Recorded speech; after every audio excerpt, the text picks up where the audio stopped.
Hello, everybody. Welcome to comics class. My name is Brandon Pallas, and I'm here to teach you everything I know about the art of drawing comics. Today, we're going to finish up our Simplified Anatomy series with a review of everything we've covered before, the entire body, excluding the head, hands, and feet, which I've decided to cover as a separate series because I feel like they're kind of worthy of a different kind of study. So we'll do that soon. Maybe next, maybe not. We'll see. But right now, we're going to just cover everything we've done so far: the basic mannequin, and all of the anatomy. We'll do some demos. We'll do the photo drawovers and all of that. But first, we're going to go ahead and do what we always do and do a little bit of warm-ups. So go ahead and, if you're ready to follow along, let's go ahead and do that. So we'll start with just some basic C curves as usual. Those of you who've been here know this. We won't do too many because we probably will have a lot to get through today. So just some basic C curves. You can make them sort of shallow and long, or you can make them tighter and shorter. But these are super important lines to really drill into your hand so that they're there for you to execute as necessary. Vary up the direction. Started by going down, now I'm going up. You can vary the length. You can let them kind of, this is what I would call a trailing C curve, and this is what I would call a leading C curve. Leading, where it kind of pushes ahead at the end of the line, or trailing, where it kind of lags behind at the end. You can get a lot of variation and a lot of character in just a simple little curve like this. So a few more of those. And then I'm going to go ahead and I have a habit when I'm doing these warm-ups of kind of only going vertically. So I'm going to do some horizontal ones. And again, try to mess around with the character of that line. Let it lead, let it trail. Go both ways.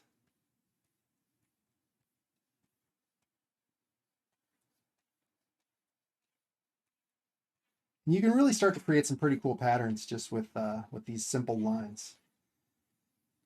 All right, that's plenty for C curves. Let's go ahead to S curves. Same basic idea, except now this curve has another curve to it. So just do a bunch going this way. Here you can really vary how much the intensity of each part of the curve. So we can have like the first part be a big curve, and then this second part be kind of a shallow curve, or the other way around. S curves are so useful. They're everywhere, especially on the body, especially on anything organic. You're going to see a lot of this, and it's one of the most beautiful lines there is, in my opinion. Very graceful, very elegant, and can be a little more difficult to actually draw until you really get your hand used to it. So just do a little more of that. I'll do the horizontal ones, which, same as the C curves. This is a little, I just tend not to do it as much this way. So it's they're not as good, but that's why we practice. I've been doing this for years and years, and I still find areas where even on these basic lines, I struggle a little bit. So you can always improve.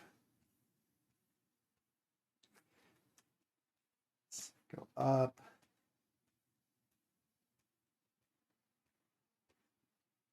Down.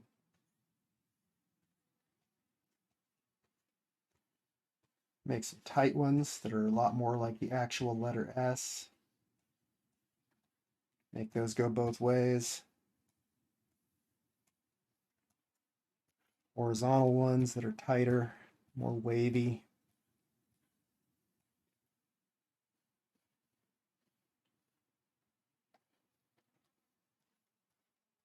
All right, and that'll do. We've done plenty of these by now. Now let's go ahead and draw some basic, simple shapes, sort of blobby shapes, but not too bizarre. Just sort of a distorted square or circle. And then let's go ahead and start wrapping some rubber bands around those shapes and giving it some form.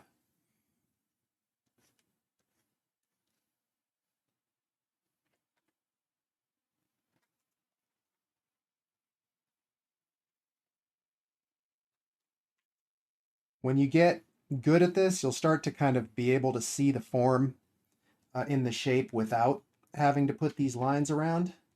And even then, it can still be a good idea to do it if you're you know, constructing a form. But this will train your brain to really think three-dimensionally and to just really like understand these surfaces and the way the way things kind of wrap around. Make sure at the edges that, see, look at this. Look at how these kind of, some of them are better than others because I'm going quick. Some of them just kind of run right off the edge there and don't curve around the edge. But make sure they're curving around the edge as it turns toward the back. As it comes from the back and turns toward the back, if that makes sense.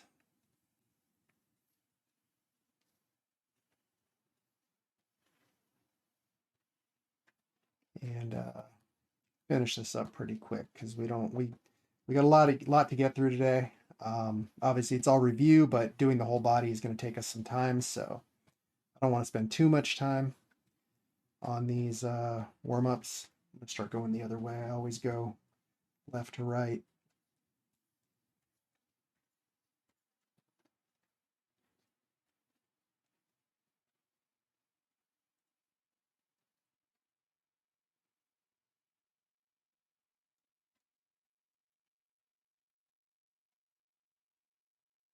And those of you that are streaming, stuff's looking pretty good. All right, and that ought to do it for the warm-ups. So we'll go ahead and get right into the review. I'm going to start with, let's see, I'm going to start with a basic mannequin like we've been doing since the very beginning. So we're going to start with one long vertical line for the whole body, and we're going to put a line right across the middle for the hips. We're going to go 2/3 of the way up and put another line. That's going to be the shoulders. And then I'm just kind of estimating all of these, not really measuring it out. And then go up from the shoulders, and the head, just a nice oval there, is going to take up 2/3 of that space. Then we're going to go down from the hips, and we're going to drop legs down halfway. We're going to put the knee. The rest of the leg is going to be the rest of the way down. The foot's going to start about 3/4 of the way down there. Then we'll put in some mass for the torso. The hips are going to be, or the waist is going to be halfway right there. Drop the arms down. The elbow is always, if the arms are hanging straight down, the elbow is going to land about waist level. And again, I've said this before, every person is a little bit different. The proportions are all going to be a little different. Some people have longer arms, some people have shorter arms, but these are good average proportions, and you can start here and make adjustments as you feel is necessary. I put those knees a little bit low. Okay, so the wrist, conveniently, is going to hit right at that hip line. And this hip line, this is the line of the greater trochanter of the thigh. It's the part of the thigh bone that sticks out. It's the widest point of the hips here. The wrist is going to fall right there. The hand is going to drop down to about mid-thigh level. And that is our basic mannequin. Let's see. These legs actually should kind of come toward the middle a little bit. So let me redo that. All right. So that's the basic mannequin. And now we'll start putting some more mass and muscles on. Whoops. Let me get this situated correctly. All right. So we'll start with the head. I'm not going to go in depth on the head. We're going to save that for another series. But the simplest thing, give it that little plus sign right across the middle. Separate the left from the right. Separate the top from the bottom. The eyes are right in the middle of the head. It's a little counterintuitive. We tend to think of them as being higher up, but the head above the hairline takes up a lot of space. So it comes out to right in the middle. And then I like to put a little X across it. That helps me a lot. I'll cover that later. And then, okay, we'll do the neck. Let me zoom in a little here. From the sides here, we'll drop a little triangle to the pit of the neck there. These are going to indicate the sternocleidomastoid muscles, the ones that run from under the ear and down to the pit of the neck. Turn your head side to side. We'll also drop some lines straight down for the column of the neck. And then coming from, this is going to depend on the person, but we've got the trapezius muscles stretching out here to these points here where the arm attaches. That's the acromion process. It's the flat bony landmark on the top of the shoulder. We're going to be dealing with a lot of bony landmarks as we have been. We got one there as the pit of the neck. We've got the collarbones that are going to kind of swoop back there in like a bit of an S curve up to that acromion process. And that is it for the neck and trapezius area. Now we'll come down to this upper torso and split it right in half. And this is going to be the lower border of the pectoral muscles, which will kind of reach up toward the top of the upper arm there. And then from here, we'll put this half circle sort of coming from almost the side of the rib cage there. This is going to be the vault of the rib cage. And then we'll come down even further. We'll put a line across, not quite halfway, and not quite a third, sort of in between a third and a half. And this is going to be where the top of the hip bones are. So we'll drop this line straight down here. We'll create like a U or a V to kind of create the crotch area here. And these areas here, these are going to be the external obliques, the abdominal muscles on the side that kind of twist your trunk. And then this whole area in here, between the vault of the rib cage and the dropping down to the crotch area here, this is where the rectus abdominis is, the six-pack muscles. So that's all going to come right down there. We'll go back up here to we'll do the arms. So coming right off of that bony landmark of the acromion process, we have the trapezius muscle reaching down to about halfway down the upper arm bone. And it'll stretch a little bit in the front. It'll stretch a little bit across to the collarbone there. And sort of separate, cut off the pectorals there. We'll do another one on this side, halfway down. And then the biceps are going to come down and cross that joint a little bit. Triceps in the back. We've got the brachialis hidden in there somewhere.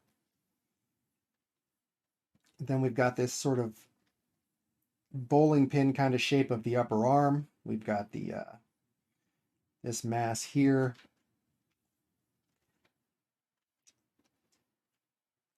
Over here, same thing. I'll point out the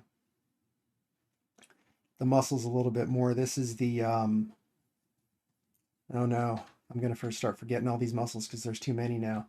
Um, in any case, we've got this sort of interlocking sort of situation over here where the bicep comes down and then there's a muscle that comes from the outside and then a muscle that comes, or a group of muscles rather, that comes from the inside. And then we've got the extensors over here. And we'll cover more of this and we'll cover all of this in more depth when we look at the reference. That got a little bit broad there. I'm just going to kind of generally indicate the hands there because we're not really covering that. This figure is coming out looking a little, kind of more of a feminine figure to begin with. The arms and shoulders got a little broad, but just for completeness sake, if there are breasts, they're usually going to be situated about halfway on, halfway off the pectoral muscle, kind of like resting right on top of that vault of the rib cage there. So now we'll come down to the lower body, and this greater trochanter of the thigh is going to be kind of our main reference point here, as well as the kneecap, which I often sketch in as just a bit of a triangle. I'll initially just do like a little triangle, and then I'll kind of shape it up into like this kind of a shape. And I think a lot of what we're going to be doing today is actually, I'm just going to be, as I'm reviewing, I'm going to give you kind of like some of my thoughts and tips and tricks for how I actually draw this stuff, more than just what the anatomy is. So here, coming from this crest of the hip bone, we're going to have the gluteus medius reaching down to that greater trochanter of the thigh. And then in this area, we've got a bony landmark. I'm going to go ahead and use a color for it. The front of the iliac spine, where a lot of stuff, excuse me, a lot of stuff is going to flow off of. We're going to have this nice long S curve of the sartorius muscle that kind of loops down this way to the inside of the knee. And that's also going to conveniently give us the inside border of the vastus medialis muscle. We're going to have the rectus femoris, the front muscle of the quadriceps, running straight down from, it actually goes underneath. Let me back up a minute. So we got the sartorius muscle there. We've also got, coming off of that iliac spine, we've also got this weird little muscle called the tensor fasciae latae. It's like a little teardrop that runs just across the front toward the outside of the hip there. And then coming out from underneath both of those, there's the rectus femoris, straight down the front. A tendon connects to the knee. We've got the vastus lateralis already kind of defined by that sartorius muscle. This is going to come all the way down right to the top of the knee, and it's going to almost rest on top of it there. And then from almost the center of the crotch, a little bit over to the side, there will be a tiny bit of space. We're going to have the adductors, the inner thigh muscle, which is separated from the front of the thigh by that convenient S-shaped sartorius muscle. And then running right down the side, again from that greater trochanter, we're going to have the vastus lateralis, which is a huge muscle, or muscle head technically, that runs down the side. It's going to stop kind of a little above the knee, inside all the way to the knee, outside a little bit above the knee, and it's going to have this kind of shape, and leave like a little bit of a hollow there. The knee itself is sort of a blocky area of tendon and bone. No real muscle around here. From here, let me go ahead and kind of indicate the ankle there. I'll put in like some bones. We've got this, it's basically a an S curve of the outside of the calf muscle, the shin.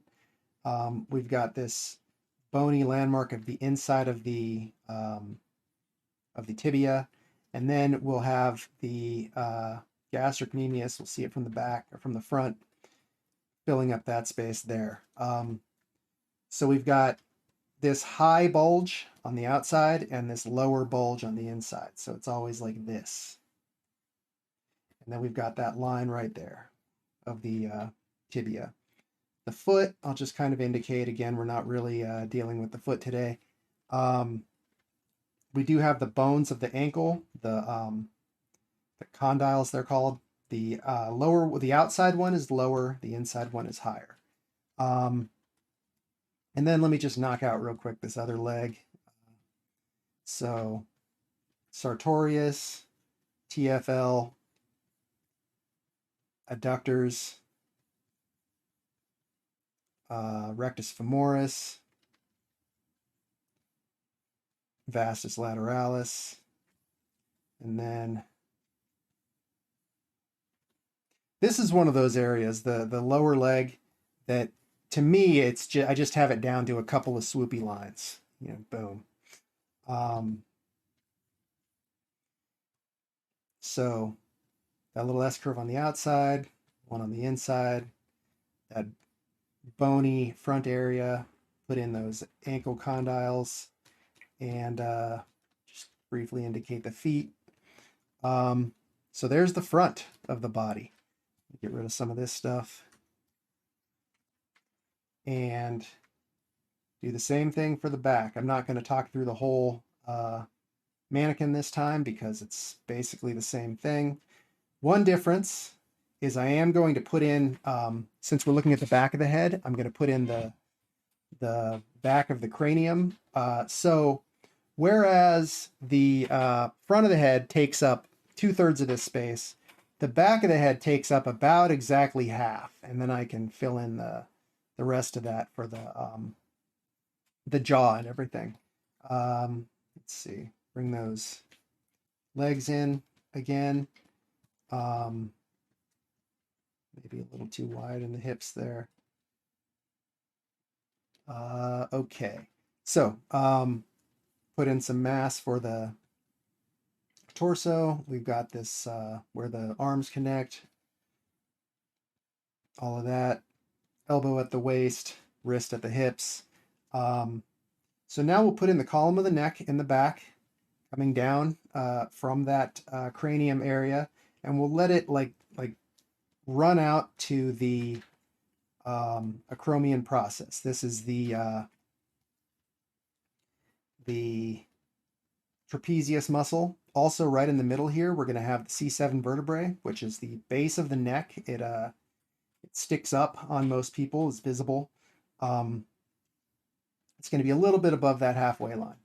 And the trapezius muscle is going to kind of wrap around it on either side.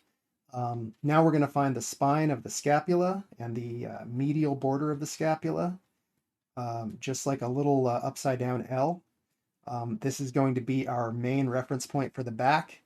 We're going to have some muscles, the teres major and minor, reaching up to the upper arm here.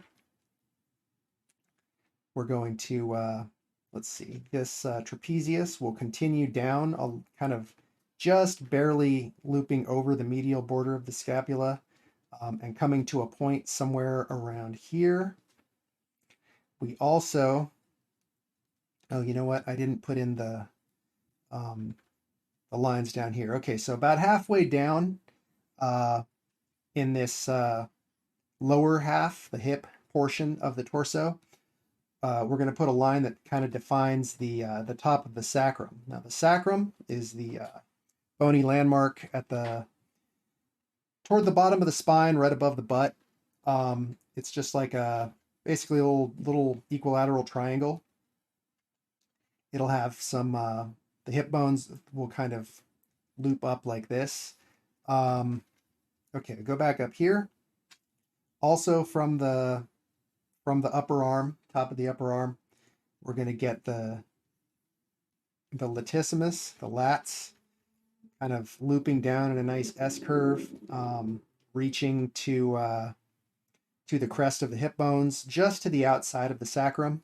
The muscular portion of it is all up here, and it kind of turns to fascia and tendon down here. So if on a muscular person, you'll see there'll be a bulge here, and it'll kind of flatten out in this area.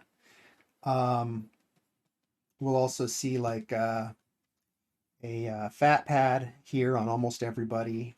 If a person's extremely lean, we'll kind of see the back of the external obliques there. Okay, I'll put in the deltoids to halfway down the upper arm. The rear deltoid is going to run about halfway across the shoulder blade. Almost everything from the back side attaches to the shoulder blade in some way, or is related to the shoulder blade in some way. So rear deltoid, lateral deltoid. We get the elbow here. I'll put in the triceps. There's like a big head on the inside, a big little smaller head on the outside, and then there's this kind of flat tendinous area that reaches to the elbow. Now we got that. Remember when I was showing this thing for the calf? It's almost the same thing on the forearm. We even have how this this tibia, this flat bony area of the tibia, we even kind of get the same thing for the ulna, where the elbow, the bone that the large arm of the bone that creates the elbow protuberance.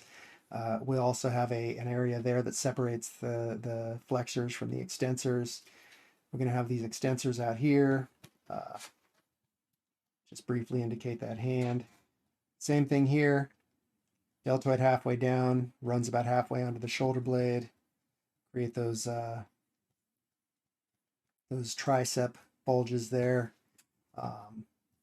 This sort of lopsided bowling pin shape. All right, pretty good. So now, let's see, let me make sure, indicate these feet. That's going to be the heel. Right here, the feet will kind of stick out forward. So now, let's see. We've got, just like over here, we've got the gluteus medius coming out this way, coming from, on that crest of the ilium, the hip bones. That's the gluteus medius, and then the gluteus maximus, the big butt muscle, is going to come down.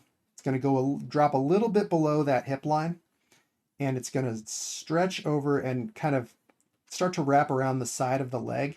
But it's tricky because looking at it here, it makes it look like this muscle bulges all up through here. But what it really is like a big kind of oval kind of bulge like this. And then this area here gets kind of flat as it wraps around the side. So you get a bulge of the gluteus medius here. So it actually does bulge out pretty good on the side there. But as you come down toward the lower portion of the butt, it's going to be bulging toward the middle here, but toward the outside, it's going to flatten out. So we'll put that vastus lateralis on the outside. Let me put a kind of a block for the knee here. The whole knee area is a very blocky kind of structure, typically. Then we're going to have the hamstring running from kind of the same place, the underside of the hip bones, same place as the adductors here. It's going to run down this way, and it's going to be one bulge, even though it's two muscles. It's actually four muscles, but two of them are kind of underlying, and we don't see them very much.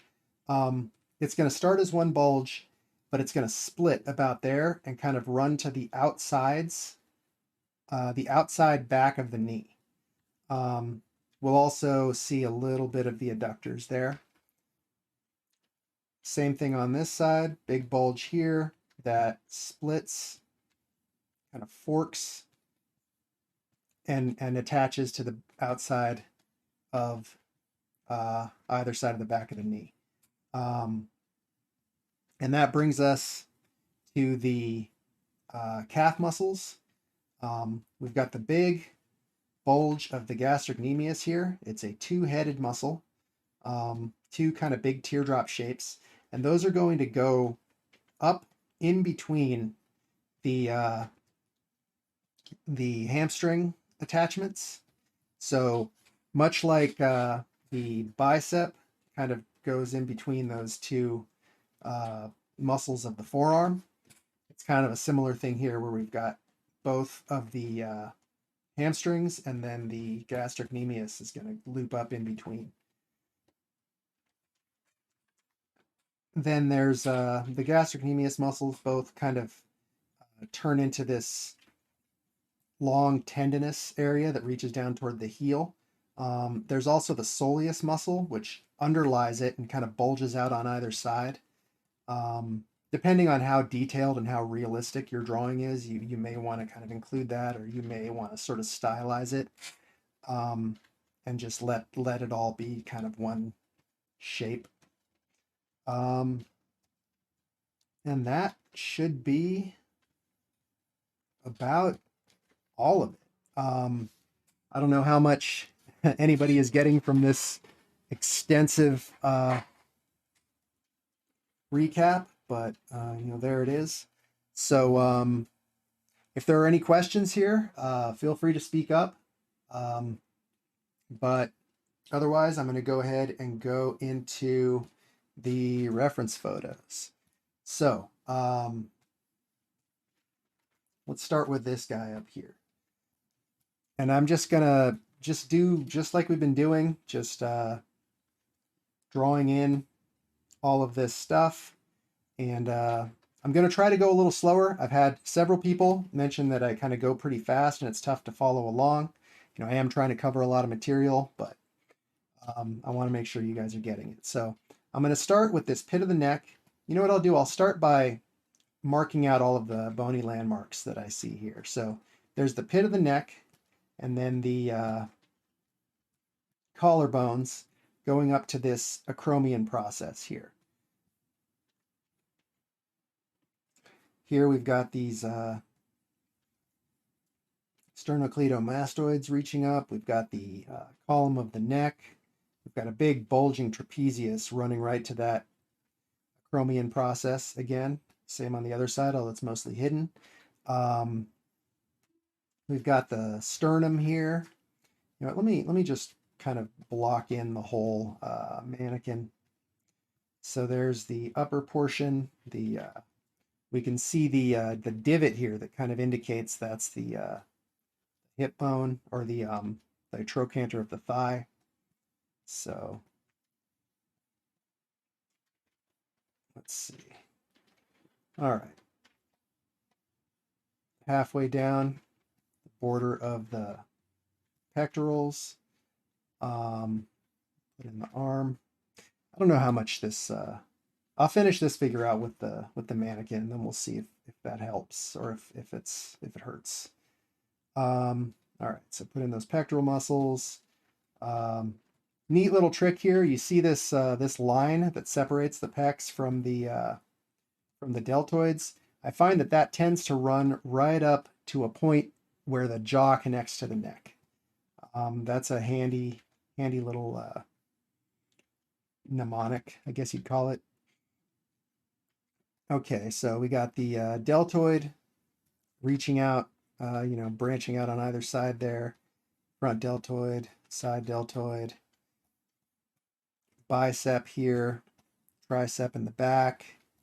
Let's see. We don't really see the definition of the brachialis there, but we know it's there. We've got this mass of muscle on the outside of the forearm there, the brachioradialis, and its related muscles. We've got the extensors there. We've got the flexors on this side. Same thing over here. Front deltoid, a little bit of the side deltoid. Bicep. You can see the bicep kind of inserting in between these two masses. Here's the brachioradialis there. Here we've got all these extensors or flexor muscles, which kind of all there's a bunch of them, but they all kind of blend together. You will see some tendinous stuff here. These like weird marionette strings that control the hand. Elbow. There's a weird little tendon here that lashes down over the muscle and creates like a shape like that. Triceps are back there. Brachialis is in here. Okay, I feel like I'm going to get rid of this because I feel like drawing out the mannequin isn't really helping. It's just kind of obscuring. But pectorals there. I'll put in a little bit of a vault of the rib cage here. I didn't talk about the serratus anterior. Yes, good job, Red. And to me, I always like to cheat this as just like 1, 2, 3, 1, 2, 3. Let them kind of interlock like that, and that takes you a surprising way if you're not trying to be super anatomically accurate. Good enough for comic book work. All right, so we got the external obliques here. That's going to kind of in between there, where it's going to reach down to the crotch. In here, we've got the the six pack, the rectus abdominis. You can see that fat pad there. This guy's pretty fit, obviously, but like I've been telling you guys, almost everybody has a fat pad here. This is one of the very last areas on the body to get lean. You have to be super lean to be like cut in there. Okay, so the iliac spines will be right there. We're gonna trace that S curve of the sartorius around to the knee, the inside of the knee. Here's that knee. We've got the, so this area here, change the color real quick. This is the sort of crest of the, excuse me, of the hip bone. From here, we're going to have the gluteus medius coming off of that crest. And then coming off also indicate with a color the iliac spine. Coming off the top of that iliac spine, we're going to have the tensor fascia latae, the TFL, coming to the outside, and then the sartorius to the inside. Conveniently, that sartorius also defines the edge of the vastus medialis, the interior head of the rectus or of the quadriceps. Here's the rectus femoris, the front head of the quadriceps. Comes down and then turns to like tendon down here that reaches to the top of the knee. And then on the outside, we've got that vastus lateralis, which, unlike the vastus medialis, it stops up high. And then we just get kind of bony, tendinous knee stuff to the outside. The legs are cool because there's all these like rhythms. Like, let me just do a quick. So we've got this bulge to the outside, and then we've got this lower bulge to the inside, and then we've got this high bulge here, and we've got this lower bulge here, and it's just these cool like swooping interlocking lines. So that's something to kind of look for in your drawings, to emphasize those swooping interlocking lines. Right here we can really see the bony landmark of the tibia. All of this is just flat bone. Here we've got that the extensors of the shin. Here we've got the gastrocnemius showing from the back, and then the soleus right there. We've got the lower outside condyle and the higher and less prominent. The one on the outside really juts out, and the one on the inside is more subtle, in addition to being up higher on the leg. And then we'll kind of leave the feet alone. Go over here, we've got the adductors, finish off that vastus medialis, rectus femoris here, turning the tendon and reaching to the knee. The knee has the kneecap there, and then there's a strong tendon that reaches down to a point on the front of the tibia, and it creates just this little like double kind of, it's kind of like a rounded off square, and then another, it reaches down like another rounded off and a square down there. The vastus medialis to the outside. There's that bony area. For as buff as this guy is, he doesn't have a lot in the calves. That happens sometimes. A lot of calf size is very genetically influenced. A lot of people try to get big calves and they just can't do it. Okay, so high on the outside, lower on the inside.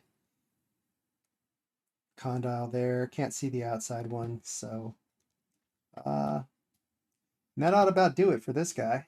What do you guys think? Am I going slow enough? Do I need to slow down some more? I think you've good. I think that's good. Alrighty, okay. So we'll do one from the back. This guy's got a lot of good stuff showing. Look at how much you can see that acromion process, that little knob of bone that everything kind of connects to. So trace these trapezius muscles up the back of the neck, spine of the scapula. Let's see, it's hard to tell exactly where this one is. I'm gonna have to guess a little bit. Here, okay, look at this right here. You can really see like spine of the scapula, and then I believe what we're seeing is the trapezius wrapping over that corner just a little bit. This guy's really lean and he shows a lot of detail, which is really cool. Here we can see the rear deltoid coming about halfway onto the shoulder blade there, wrapping around halfway down the upper arm. Medial deltoid is there somewhere. We can see the teres major stretching out, covering the outside edge of the scapula. I find that knowing that the medial border is just kind of an upside down L is fine.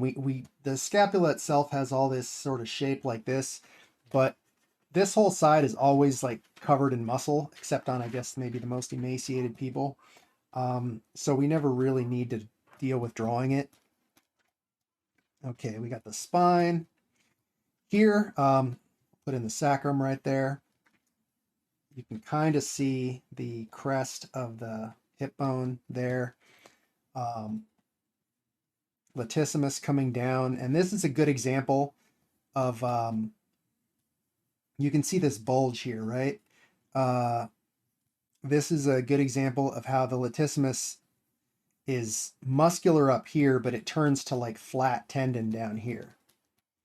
We've also got, we don't really see them very explicitly. We don't see their borders on the surface because they're deep, but there's the spinal erectors that kind of run up here and create some like depth along the edges of the spine.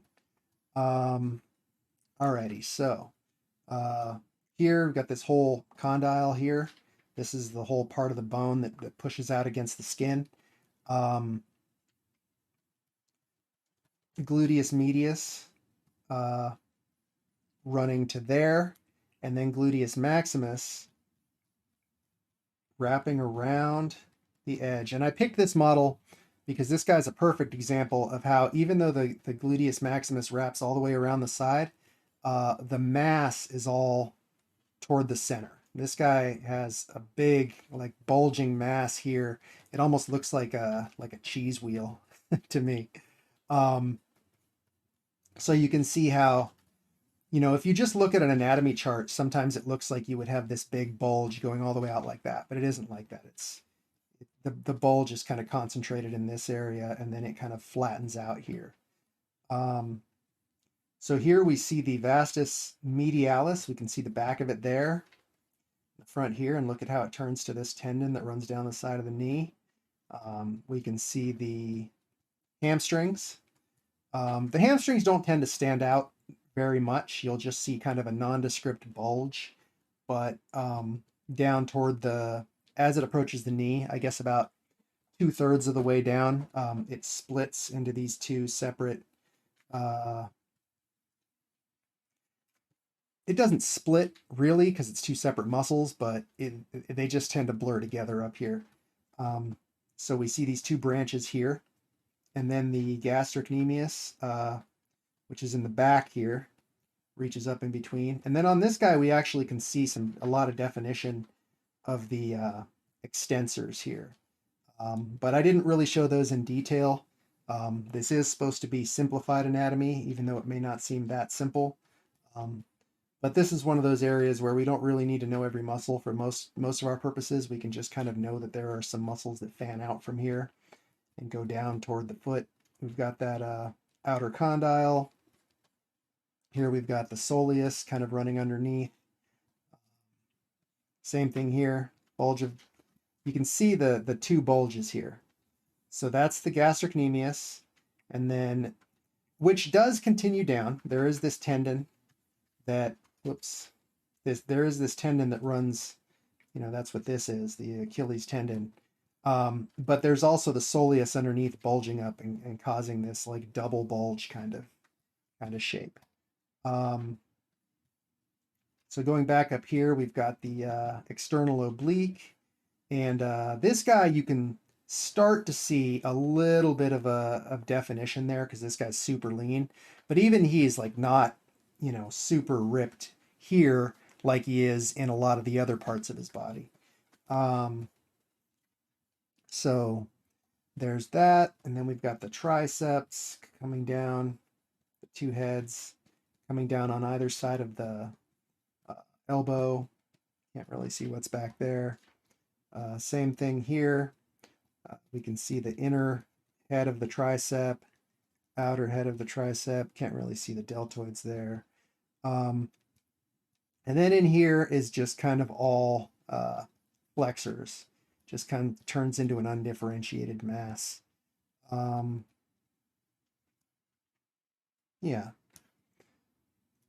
Let's see. Anything else I missed? There is that C7 vertebrae here. The trapezius can look like it's two separate muscles because it all like fans out around this C7 vertebrae. All right, let's see. All right, let's go down to this model here. Get something from the back. So right now we've obviously got that spine. You can see her like little back dimples here. And then right there, you can kind of see the very top of the butt crack. This is where the sacrum is. The sacrum, the edges of the sacrum are where those back dimples form. And then the bottom of the sacrum, at least the bottom of the visible part of the sacrum, is like where the butt crack starts. Acromion process is here. We can see the trapezius stretching out toward that. Medial border of the scapula, medial border of the scapula. Trapezius reaches down in the middle. We see a lot less definition, obviously, on this model, but we can still make out a lot of this stuff. Teres muscles here. Rear deltoid covering about half, I guess, of the maybe even 2/3. Anyway, coming some distance across the shoulder blade there. Triceps running down the back. In here we would have the biceps and the brachialis. I want to point out this knobby bone on the outside of the wrist here. This is super important. This is going to be one of your main bony landmarks in the wrist and hand. And this is, I'll cover that in more detail when we get there, but this is important to take note of. There's a line, the ulnar furrow, the furrow of the bony landmark of the ulna, the large bone of the arm, just runs all the way from the elbow to this big bone of the wrist, which is the end of the ulna. Let's see. We've got the brachioradialis, and it's, I forget what the other one is, but there's this mass that comes kind of from behind the bicep and brachialis and comes along the inside of the arm there. And then we've got these extensor muscles stretching out. There's a weird little muscle here called the anconeus. On the other side of the ulnar furrow, we get the flexors. Alrighty. Same deal over here. Rear deltoid, lateral deltoid. Here's that C7 vertebrae. I'll mark out the elbow, and then we can see the condyles on either side of the elbow. This is where the muscles all run from. We don't really see the ulnar furrow here, but we know that it runs from the elbow to that outer wrist bone. We have the flexor muscles in here. We have the extensor muscles in here. Tricep. The heads of the tricep. And I notice I showed before the, let's see. Oh, this is not a good model for it. This guy, we'll get over here later, but you can see this kind of general bulge of the hamstrings and how it splits onto either side there. And that is kind of what's at play in the triceps here too. Although we do see definition between these two heads on a lot of people, but it's still, a large bulge here that splits and goes onto either side of the elbow, which is kind of the knee of the arm, The arms and legs are very similar structurally. Okay, so let's kind of ghost in these hip bones here. I'll go ahead and throw in those latissimus. There's the outside of the ribs. We see some fat pad here. You can see some depth of the spine with the spinal erectors, creating that dimensionality there. Okay, so here, let's see. The condyle, or what do you call it? The greater trochanter of the thigh will be there. That's why there's a divot. And the gluteus medius is going to reach out to there. It creates like a bit of a bulge on the side there. And then we've got the gluteus maximus coming in here. This is fat over here, bulging out. Same deal over here, gluteus medius. Maximus here, kind of wrapping around the side. Coming.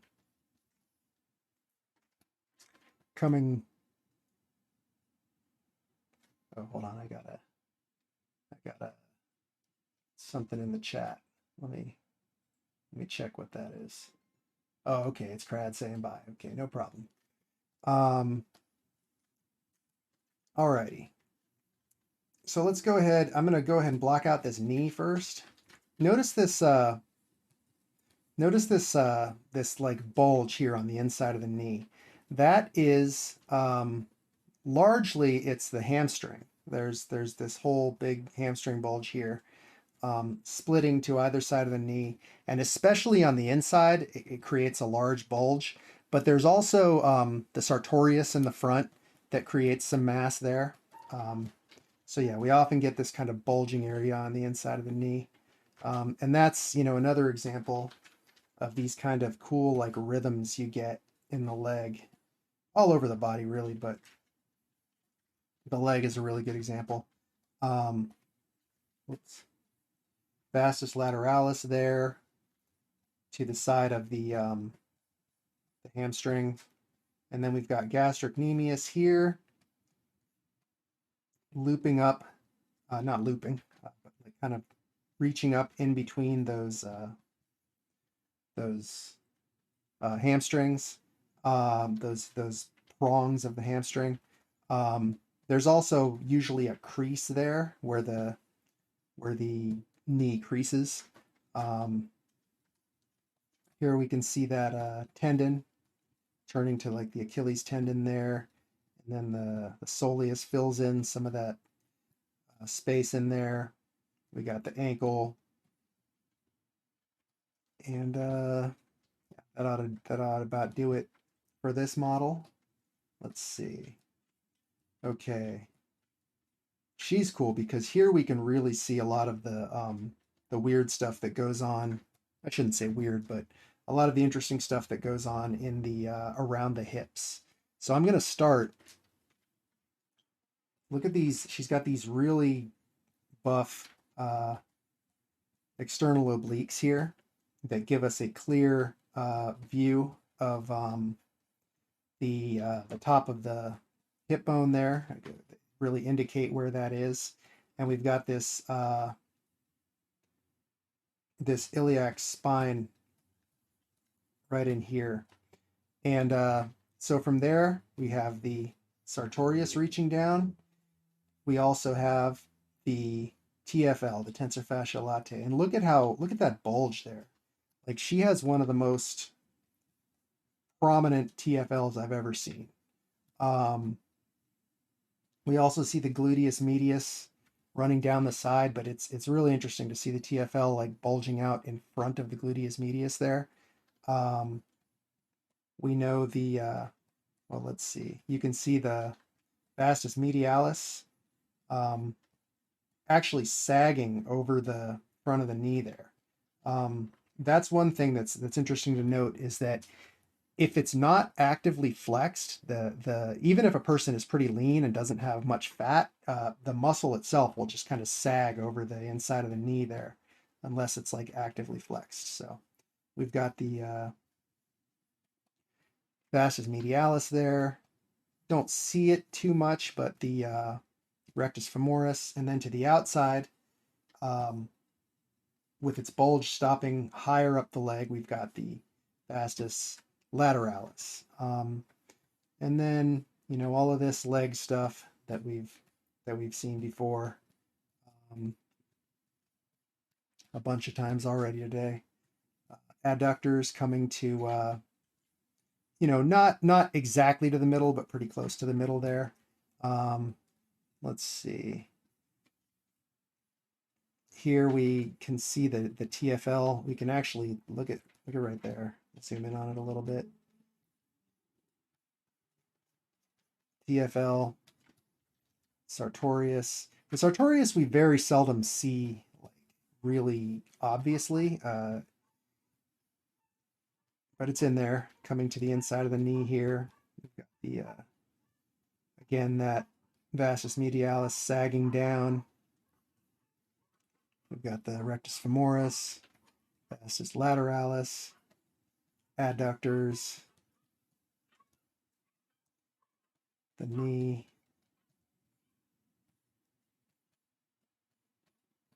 all of this lower leg stuff that I feel like we've already covered a few times here. And let's see, let's do some of this upper body stuff. We can see the rib cage here. You can really see some of the definition right there. Coming up in between the border of the external obliques, along with the rib cage, and then along with like the crotch or groin area here, create this like this little area in which all of the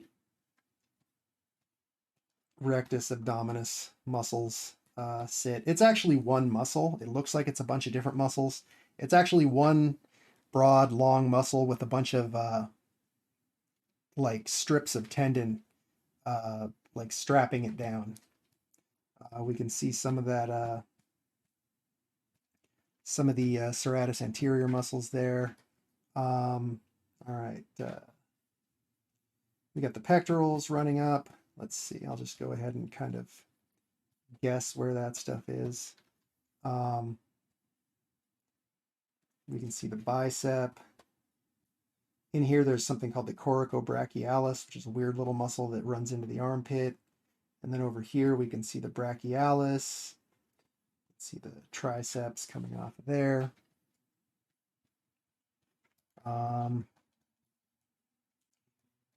Triceps.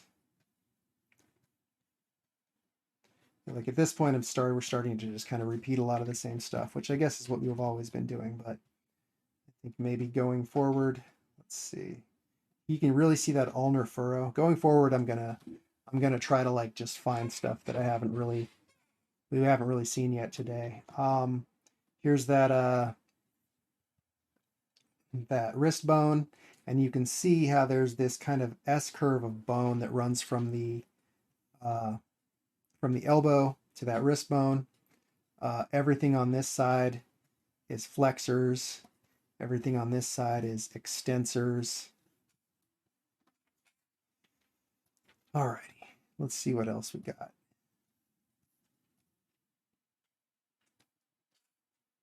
Ooh, it's getting a little late. I'll tell you what, does anybody have anything in particular you would like to see before we finish? No, nothing specific. I think you covered pretty much all of it. Yeah. I mean, this is just review. So let me just, let's see. Maybe I'll just point out a couple of things. I'll just look at, I've got a few different models here. Let me just take a quick look and see if there's anything that I feel like we've missed or anything that really stands out.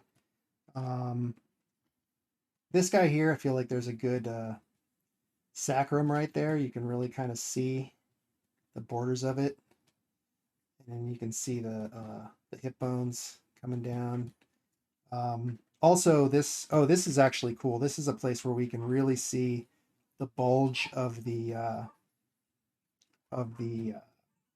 hamstrings on both of these legs and how it splits and creates a hollow behind the knee that the gastrocnemius kind of inserts up into. Let's see. Some good extensors right there. You can really see there some definition because of the way the light hits it. Let's see. Here's a cool sternocleidomastoid running down to that notch of the neck. Let's see.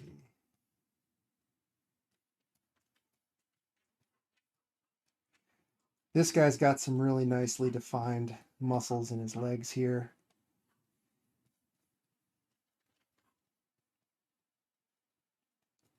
The knee, you can really see the vastus lateralis kind of. It's crazy how it just turns to like hard tendon right there. And then particularly because of the lighting here, you can see some of this like the TFL, the gluteus medius. You can also see this guy's TFL right here. This is a weird, like most people have no idea this muscle exists. And it creates, it fills in a space that like, if you don't know it's there, you can kind of get weird hollows and stuff when you're drawing the figure. So it's a strange little muscle that's kind of, I don't know, it's just kind of strange. But it's important. Let's see. What else? Anything else? Here's a good example. I feel like we actually haven't had a lot of good examples of this. Here's that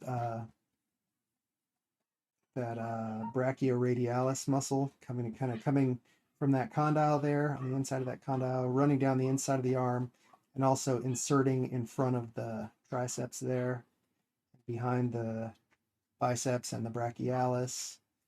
I have a couple more figures. Let me just see if there's anything that I feel like really stands out. You know what? I think that'll probably do it. We've done a lot of this stuff by now, and we spent plenty of time on each of these individual areas. So you guys can certainly go back and review the videos if you want. Homework is going to be, I want to see full bodies, everything we've covered, and you only have to do, just give me like 4, because that's a lot. I'm not going to say 10. I'm not even going to say 5. Just 4 bodies. Give me a few different poses. Make sure we see them from the front and from the back, and just use everything you've learned. It'll be challenging, but putting it all together like this will be really valuable for you guys. Yeah, 4 full bodies. Give me like 2 from the front, 2 from the back, or front side, back side, like 3/4. So yeah, 4 figures with everything we've done, and we will be off next week because I'm going on vacation. And I will put up a poll to see if people have opinions about what we want to cover next. It'll probably be either head, hands, and feet, or we'll start on perspective. So you guys let me know about that. And aside from that, thank you very much, everybody. I really appreciate you sticking with me in this class. And I'll see you all in a couple of weeks. All right. Thanks, Brandon. All right. Thank Thanks, you. everybody. All right. Take care.